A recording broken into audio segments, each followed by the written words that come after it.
Good morning, friends. My name is Pranay Gundagi, and today we will learn a sequential steps for solving nodal analysis and mesh analysis. तो आज के इस video में हम देखने वाले हैं sequential steps for solving nodal and mesh analysis. तो आइए देखते हैं.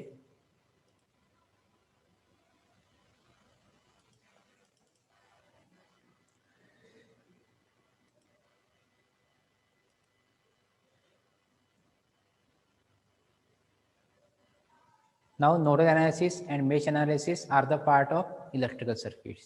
ठीक है, तो sequential steps for solving nodal analysis and mesh analysis network. So the first sequential steps for solving nodal analysis. अगर हमें नोडल एनालिसिस का न्यूमेरिकल सॉल्व करना है तो उसके लिए स्टेप्स क्या रहेंगे, उसके सीक्वेंस क्या रहेगा for solving nodal analysis numericals. तो फर्स्ट स्टेप रहेंगी, step number 1, mark all the nodes in a circuit. Means mark, you have to mark all the nodes in a circuit. Node means it is a common point in a circuit where two or more elements are connected. ठीक है, तो सबसे पहले आपका यही काम रहेगा कि mark all the nodes in a circuit. Step number 2, show branch current in a circuit. Show branch current in a circuit. आपको क्या करना है, आपको एक कौन सा भी वोल्टेज सोर्स या फिर करंट सोर्स कंसिडर करके आपको ब्रांच करंट को मार्क करना है. Step number 3, apply KCL on one node. Apply KCL on one node. अभी नॉर्मली जो नोड होता है तो आपको इसमें जंक्शन कंसिडर करना है. तो एक कौन से भी एक जंक्शन पे, अगर सर्किट में अगर दो जंक्शन अगर है, junction means it is a common point in a circuit where 3 और मोर एलिमेंट्स आर कनेक्टेड या फिर 3 और more branches are connected. Okay, that is called, that point is known as junction. तो हमें क्या करना है, step by step first junction लेना है, उसके ऊपर हमें केसीएल अप्लाई करना है. KCL means summation of incoming current is equal to summation of outgoing current. ये रहेगा आपका step number 3. Step number 4, to find the value of branch current. तो अभी हम जब केसीएल अप्लाई करेंगे तो आपके पास डिफरेंट करंट्स रहेंगे, that means branch current I1, I2, I3 and so on. तो अभी क्या करना है, आपको ब्रांच करंट की वैल्यू निकालनी है. तो उसका आपको फार्मूला बनाना है. आपको उसका फार्मूला निकाल सकते हो आप by using this formula. I is equal to I1. Suppose branch current 1 है आपका, that means I1 is equal to voltage upon resistance. Means जो आपका जो रेशियो बनेगा वो बनेगा voltage upon R, that is V upon R. तो normally इसमें जो नोडल एनालिसिस जो होती है, इसमें वोल्टेज जो होता है ये डिफरेंस बिटवीन द 2 पॉइंट्स होता है. Difference between the 2 points. Suppose आपका आपका एलिमेंट से R, सपोज अगर कनेक्ट है पॉइंट ए और बी के इसमें, ठीक है, दैट मीन्स जो वोल्टेज जो बनेगा वो बनेगा आपका VA minus VB upon resistance. VA minus VB upon resistance. Resistance की वैल्यू जो रहेंगी जो बिटवीन पॉइंट ए और बी के इसमें कनेक्ट होगा, उसकी वैल्यू रहेगी वो R. तो उस तरीके से आपको हर एक ब्रांच करंट की वैल्यू निकालना है. ये हो गया आपके स्टेप नंबर 4. स्टेप नंबर 5 है, if circuit contains more than 2 junctions. If circuit contains more than 2 junction then form a simultaneous equation. Then अगर आपके सर्किट में अगर दो जंक्शन है या फिर दो से अगर ज्यादा जंक्शन है तो आपको यू हैव टू फॉर्म, आपको साइमल्टेनियस इक्वेशन फॉर्म करना है एंड उसको सॉल्व करना है and solve it. Step number 5, to find the value of node voltage. जब आप साइमल्टेनियस इक्वेशन को सॉल्व करते हो तो सबसे पहले आपको वैल्यू मिलती है नोड वोल्टेजेस की. अगर सपोज सर्किट में अगर दो जंक्शन है, सपोज एट पॉइंट बी और सी केस में है, तो आपको जो वैल्यू मिलेगी बाय सॉल्विंग साइमल्टेनियस इक्वेशन वो मिलेगी आपको V that point B and V C. इस तरीके से आपको नोड वोल्टेज की वैल्यू मिलेगी. उसके बाद लास्ट स्टेप है step number 6, to find current flowing through each branch.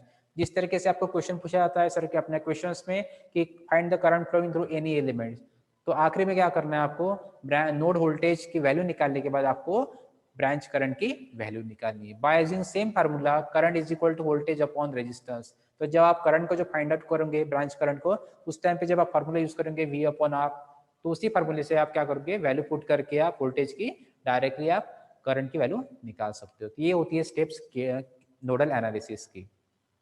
ठीक है, नोडल एनालिसिस या फिर केसीएल अप्लाई करते हैं इसमें नॉर्मली. अगर आपको फिर से इसको अगर देखना आपको इसको कि स्टेप्स कैसे अप्लाई करनी है तो इसके लिए यूट्यूब का वीडियो है, उसकी लिंक मैंने यहाँ पे बताई है आपको.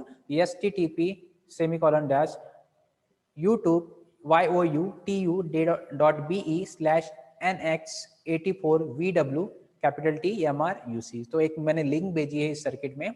अगर आप लिंक यूट्यूब पे डालते हो, पेस्ट करते हो, तो आपको डायरेक्टली इसके एग्जाम्पल मिल जाएंगा आपको, तो उससे आपको और क्लियरली आपको आइडिया आ जाएंगे कि किस तरीके से नोडल एनालिसिस के न्यूमेरिकल को सॉल्व करना है। ये होता है नोडल एनालिसिस। नेक्स्ट है sequential steps, sequential step for solving mesh analysis. अभी ये तो बात हो गई नोडल एनालिसिस हो गया, देन आता है मेश एनालिसिस। मेश या फिर इसको कहते हैं अपन केवीएल, केवीएल ठीक है, किरचॉफ वोल्टेज लॉ। तो इसको सॉल्व करने की स्टेप्स है, तो step number 1, first step, mark all the loop current in a circuit. जैसे नोडल में क्या होता है, नोडल एनालिसिस में नोड होता है, तो नोड के ऊपर आपको केसीएल अप्लाई करना पड़ता है, लेकिन in case of mesh analysis you have to apply KVL on loop.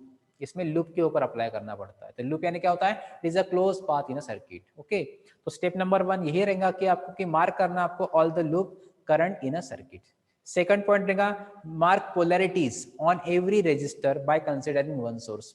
अगर आपका डीसी सर्किट है तो उसमें रेजिस्टेंस होते हैं, तो जिस तरीके से आपने करंट को फ्लो किया था, कौन सा भी एक वोल्टेज सोर्स को कंसीडर करना है और उसके हिसाब से आपको पोलैरिटी मार्क करनी है। जब रेजिस्टेंस में करंट एंटरिंग करेगा तो you have to consider the positive sign, you have to give positive sign, mark as a positive sign.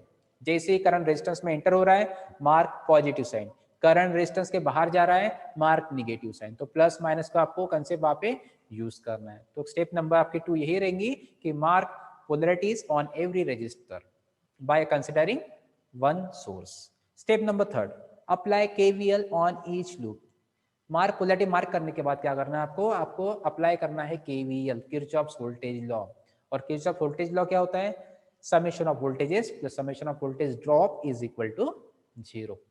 तो इस तरीके से आपको केवीएल सॉल्व करना है। केवीएल का आपको इक्वेशन मिलेगा, लेकिन आपको ध्यान रखना है कि केवीएल इक्वेशन अप्लाई करोगे ऑन ओनली वन लूप, यानी आपको स्टेप बाय स्टेप अप्लाई करना है। फर्स्ट लूप 1 के लिए अप्लाई करोगे, देन आफ्टर दैट लूप 2 के लिए, then after that loop 3 and so on. जितने लूप्स रहेंगे उसके हिसाब से आपको केवीएल अप्लाई करने पड़ेंगे। Step number 4, form a simultaneous equation for every loop. जैसे आप केवीएल सॉल्व करते हो तो आपको एक इक्वेशन मिलता है, उस इक्वेशन को कहते हैं हम simultaneous equation. Step number 5, solve a simultaneous equation. जब आप साइमल्टेनियस इक्वेशन मिल जाएगा आपको, तो आपको उसको सॉल्व करना है।